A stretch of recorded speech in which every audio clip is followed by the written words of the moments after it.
Hello दोस्तों, आप लोगों का आप बीटी चैनल में स्वागत है। अगर आप मेरे चैनल में नए हैं तो प्लीज़ मेरे चैनल को सब्सक्राइब कर दीजिए ताकि आप लोगों के पास मेरा वीडियो आती रहे। तो चलिए आज की कहानी की शुरुआत करते हैं।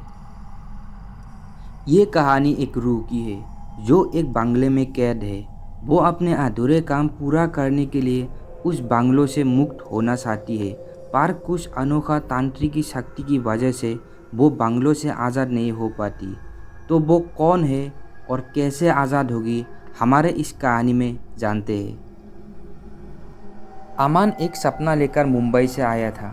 उसे मूवी डायरेक्टर बनना था। उसने विदेशी फिल्म एकेडमी से भी डिग्री हासिल की थी। अमन के पिताजी कपड़ा और केमिकल का बिजनेस करते थे।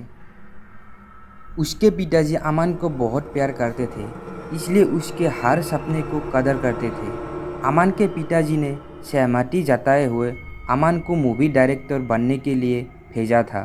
उसके लिए उन्होंने गोरेगांव में एक पुराना बंगलो रेंट पर लिया था। वो ये बात जानता था कि अमन जिस भी बात को मन पर लेता है उसे पूरा करके ही मानता है। अमन जब पहली बार मुंबई में आया तब एक कैब वाले ने उसे उसके रेंट वाले बंगलों पर ड्रॉप किया। तभी पहली बार अमन ने उस बंगलों का नाम और खासियत सुनी और वो ठहाके मार के हंसने लगे। टैक्सी वाला बोला कि इस बंगले का असली नाम रेम्बो हाउस है और कुछ लोग इसे भूत बंगला भी कहते हैं, क्योंकि कभी कभी रात को बंगलों के खिड़की के हर कांच पर 7 रंग चमकते हुए दिखाई देते हैं और एक लड़की छत पर टहलती हुई दिखाई देती है। अमन ने कैब वाले को दूसरे दिन 11 बजे आने को कहा और एडवांस किराया भी दिया। कैब वाले ने जो कुछ कहा वो सब कुछ अनसुना करके अमन बंगले के भीतर घुस गया। सब सामान सेट करके वो फ्रेश होने के लिए बाथरूम में गया। अमन जब बाथरूम में अपना चेहरा साफ कर रहा था तभी उसे लगा कि उसके कान में धीरे से किसी ने कुछ कहा हो, पर उसने उस आवाज़ को तवज्जो नहीं दी। उसे लगा कि लंबी ट्रेन यात्रा करने से ऐसा आवाज़ हो रहे होंगे। उसने फ्रेश होकर थर्मस में लाई हुई कॉफ़ी पी ली और हाउसकीपिंग वर्क एजेंसी को कॉल किया कि उसने जो एक नौकर के लिए बात की थी वो कब तक आने वाला है। एजेंट बोला कि कोई भी स्थानीय व्यक्ति उस बंगले में काम करने के लिए राजी नहीं है। लोगों का मानना है कि उस घर में एक लड़की की आत्मा रहती है। अमन बोला कि अगर स्थानीय लोग तैयार नहीं है तो फिर शहर के बाहर से बुलाओ। एजेंट ने 2 दिन का टाइम मांगा और फ़ोन रख दिया। अमन ट्रेन यात्रा से काफ़ी थक चुका था। उसने साथ में लाए हुए सैंडविच खाए और सोफे पर ही लेट गए, पर उसे नींद नहीं आ रही थी। फिर उसने सोचा कि क्यों ना छत पर टहल के थोड़ा ताज़ी हवा का मज़ा लिया जाए। फिर वो छत की तरफ निकल पड़े। उसे उसके खुद के कदमों के साथ साथ किसी और की भी कदमों की आवाज़ साफ साफ सुनाई पड़ रही थी। अब अमन को महसूस होने लगे कि बंगले में वो अकेला नहीं है। अमन बचपन से दृढ़ संकल्प और ईश्वर पर पक्की आस्था रखने वाला था, इसलिए वो आज तक किसी भी काम को छोड़कर नहीं भगा था। वो निडर था। इस बार भी उसने मन में पक्का कर लिया और छत की ओर बढ़ता रहा। छत पर पहुंचने के बाद उसने माँ को एक फ़ोन करके अपने खुशहाली का खबर दिया और छत से शहर को निहारने लगा। उसे महसूस होने लगा था कि कोई उसके पीछे खड़ा है।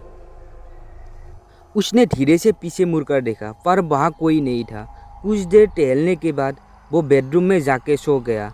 मध्य रात्रि के बाद नींद में ही उसे किसी लड़की की रोने की आवाज़ सुनाई दे रही थी और वो आवाज़ उस बेड के नज़दीक से आ रही थी, पर नींद और थकावट की वजह से रज़ाई में ही डूबकर रहा। दूसरे दिन सुबह कैब वाले ने उसे 10:30 बजे कॉल किया। अमन ने घड़ी को देखकर कहा, तुम आ जाओ, मैं फटाफट तैयार होता हूँ। अमन वक्त का पाबंद था। उसे 12 बजे तक एक डायरेक्टर के ऑफिस पहुंचना था। ठीक 11 बजे वो कैब वाले से मिला। वो उसे आश्चर्य से देख रहा था। उसने पूछा कि आपको ठीक से नींद आई साहब? अमन बोला, बहुत बढ़िया नींद आई। डायरेक्टर से मिलने के बाद डायरेक्टर अमन की पर्सनालिटी से काफ़ी इम्प्रेस हुए और उसे अपना असिस्टेंट डायरेक्टर अपॉइंट कर लिया। अमन काफ़ी खुश हुआ। रात को खाना खा के वो जब बंगले में पहुंचा तो घर को देखकर हैरान हुआ। जल्दबाजी में वो जैसे घर को छोड़कर गए थे वैसा नहीं था। घर में बहुत तब्दीलियाँ थी। बाथरूम के गंदे कपड़े भी धो के बालकनी में सूखे हुए थे। चाय के बर्तन और कप भी साफ थे और ऐसा बहुत सी चीज़ें जो वो ऑफिस से आने के बाद करने वाले थे। उसने सोफे पर बैठकर थोड़ी देर सोचा कि यहाँ जो कोई भी अमानवीय शक्ति है उसका बर्ताव दोस्ताना है। उसने ये तो साबित कर दिया। इसके बारे में सोचते हुए अमन सोने चला गया। उसको नींद नहीं आ रही थी, फिर भी वो आंख बंद करके लेटा रहा।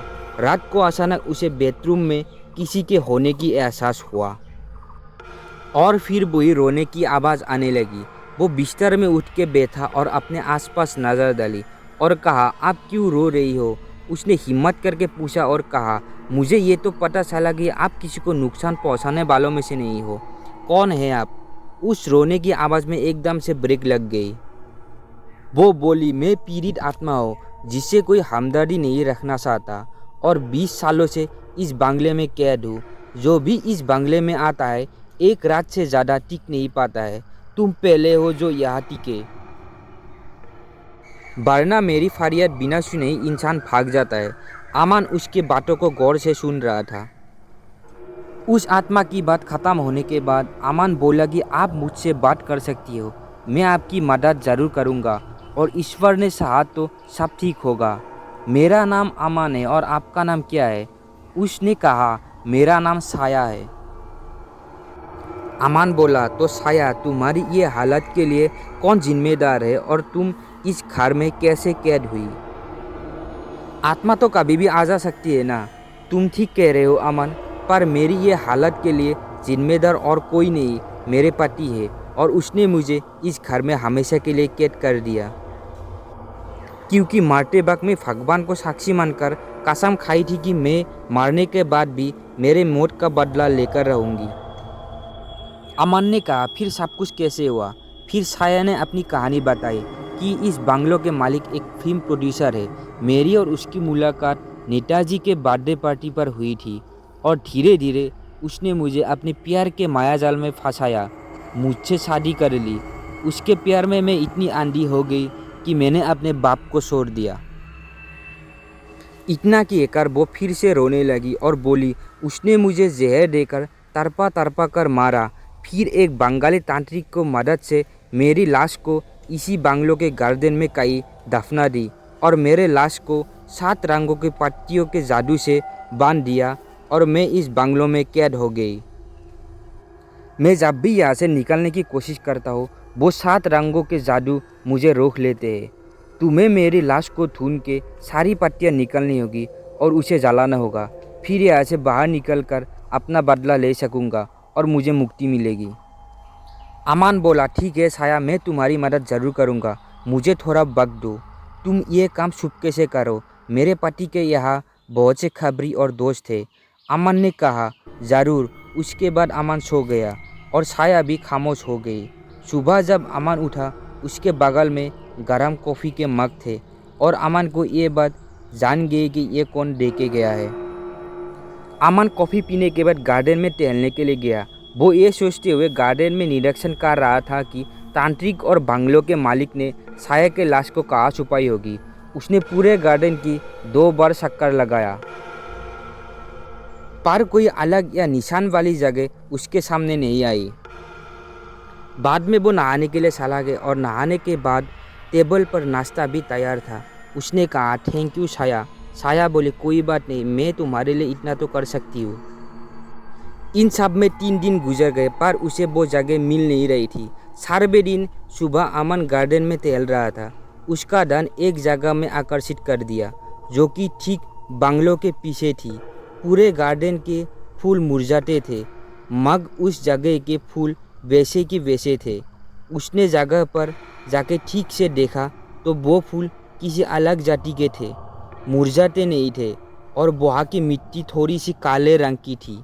वो समझ गए कि साया की लाश यही है। वो खुश होकर ऑफिस चला गया और आते वक्त बागवानी के लिए कुछ प्लांट्स और खुदाई का सामान लेकर आए और रात को 1:30 बजे उसने साया को आवाज़ दी और कहा, तुम्हारी कैद आज ख़त्म होगी। साया ने पूछा, कहाँ है वो जगह? अमन ने कहा, बांग्लो के ठीक पीछे। अमन खुदाई का सामान लेकर बाहर निकल गए। खुदाई करते करते उसे साया की लाश दिखी जो 7 रंगों की पट्टी में लिपटी थी। जब अमन सब पट्टियाँ चाकू से काटकर अलग कर रहे थे, उसे ये देखकर तवज्जो हुआ कि साया की लाश अभी तक वैसी ही वैसी थी। अमन ने समय बर्बाद ना करके एक स्टील बॉक्स में सभी पट्टी डालकर जला दी। पट्टियाँ जैसे जैसे जल रही थी, लाश वैसे वैसे जल रही थी। पट्टियाँ पूरी तरह जलने के बाद उसने लाश की तरफ देखा तो वो राख बनकर उड़ चुकी थी। उसी जगह अमन ने और फूलों के प्लांट लगा दी और घर के अंदर चला गया और उसने साया को आवाज़ दी पर उसका कोई प्रत्युत्तर नहीं मिला। फिर वो सो गया और सुबह जब आँख खुली तो उसने टेबल की तरफ देखा तो टेबल पर चाय का कप नहीं था। फिर रोज़ की तरह वो ऑफिस चला गया और शाम को जब वो घर वापस आया तो टेबल पर गर्म कॉफ़ी का मग उसका इंतज़ार कर रहे थे। उसके चेहरे पर मुस्कान आई और उसने खुशी से साया को आवाज़ लगाई और इस बार साया उसकी असली रूप में सामने आई और अमन को धन्यवाद किया और कहा कि उसका बदला पूरा हो चुका है और आज पूर्णिमा की रात उसे मुक्ति मिलेगी।